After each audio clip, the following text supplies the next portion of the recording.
আল্লাহ তাআলা বলেন, অবশ্যই শয়তান মানুষের প্রকাশ্য শত্রু। পৃথিবীতে মানুষের সবচেয়ে বড় শত্রু শয়তান। আল্লাহর অনুগ্রহ ছাড়া কোনো মানুষের পক্ষে তার প্রতারণা থেকে আত্মরক্ষা সম্ভব নয়।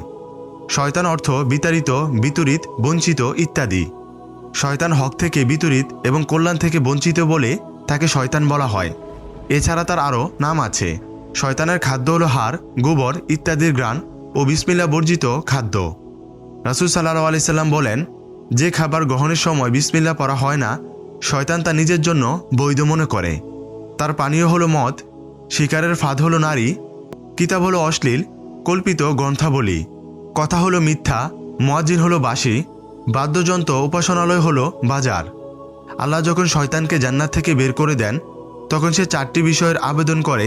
তা হলো, আমাকে কিয়ামত পর্যন্ত জীবন লাভ। আল্লাহ তার প্রার্থনা কবুল করেন। আল্লাহর বাণী, ইবলিস বলল, আমাকে পুনরুত্থান দিবস পর্যন্ত সুযোগ দিন। আল্লাহ তাআলা বললেন, তুমি সুযোগপ্রাপ্তদের অন্তর্ভুক্ত। আমার জীবিকার ব্যবস্থা করতে হবে। এ আবেদন কবুল করা হয়। আমাকে মানুষের দৃষ্টিভঙ্গির অন্তরাল হওয়ার সুযোগ দিতে হবে। এটিও কবুল করা হয়। আমি যেন মানবদেহের শিরা উপশিরায় চলাচল করতে পারি। এ দোয়াও কবুল করা হয়। মহানবী সাল্লাল্লাহু আলাইহি সাল্লাম বলেন, অবশ্যই শয়তান আদম সন্তানের শিরা উপশিরায় বিচরণ করে।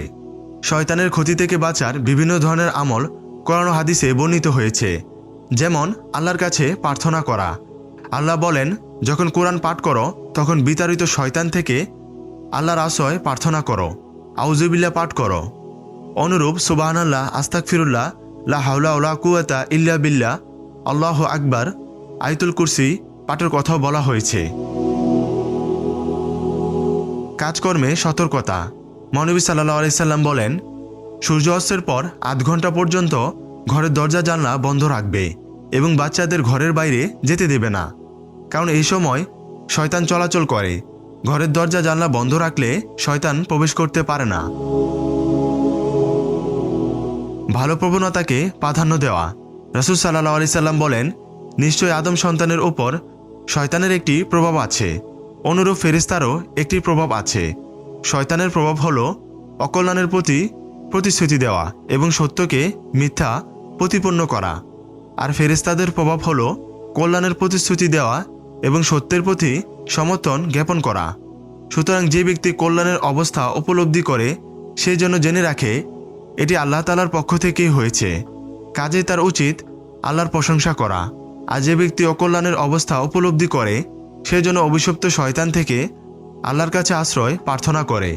অতএব রাসূল সাল্লাল্লাহু আলাইহি সাল্লাম এই আয়াত পাঠ করেন, শয়তান তোমাদের দারিদ্র্যের ভয় দেখায় এবং অশ্লীলতার প্রতি নির্দেশ দেয়। ওসমান ইবনে আব্দুল আস রাদিয়াল্লাহু তাআলা আনহু বর্ণনা করেন, আমি রাসূল সাল্লাল্লাহু আলাইহি সাল্লামের কাছে আরজ করি, হে আল্লাহর রাসূল, শয়তান আমার ও আমার নামাজের কিরাতের মধ্যে অন্তরায় হয়ে দাঁড়ায় এবং তাতে জটিলতা সৃষ্টি করে।